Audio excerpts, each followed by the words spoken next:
రేపు 2029లో మీరు పోటీలో ఉండబోతున్నారా, అభినయ్ రెడ్డి పోటీలో ఉండబోతున్నాడు? తను ఫ్యామిలీ ఉండేది అమెరికా, ఆయన బిజినెస్లు అమెరికా. ఆయన ఇక్కడ ఉండటం అనేది జరగని పని. ఖచ్చితంగా అతను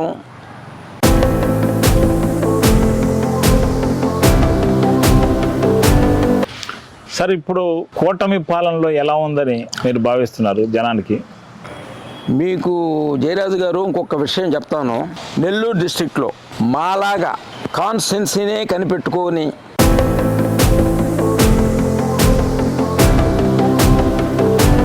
ఉదయగిరి ఎమ్మెల్యేగా ఉన్న కాకర్ల సురేష్ ఇక్కడ ఉండడు, ఉదయగిరి నుంచి అమెరికాకు పంపించేస్తానని మీరు అన్నారు. కానీ అతను ఇక్కడే ఉన్నాడా, అమెరికాలో ఉన్నాడు? నేను చెప్పడం కాదండి, మీకే జర్నలిస్టులకే మీకే తెలుసు. ఆయన చెప్పిన ఆయన గవర్నమెంట్లో ఆయన ఏ విధంగా చేసినాడు, ఈయన గవర్నమెంట్లో ఈయన ఏ విధంగా చేసినాడు అనేది ప్రజలందరికీ తెలుసు.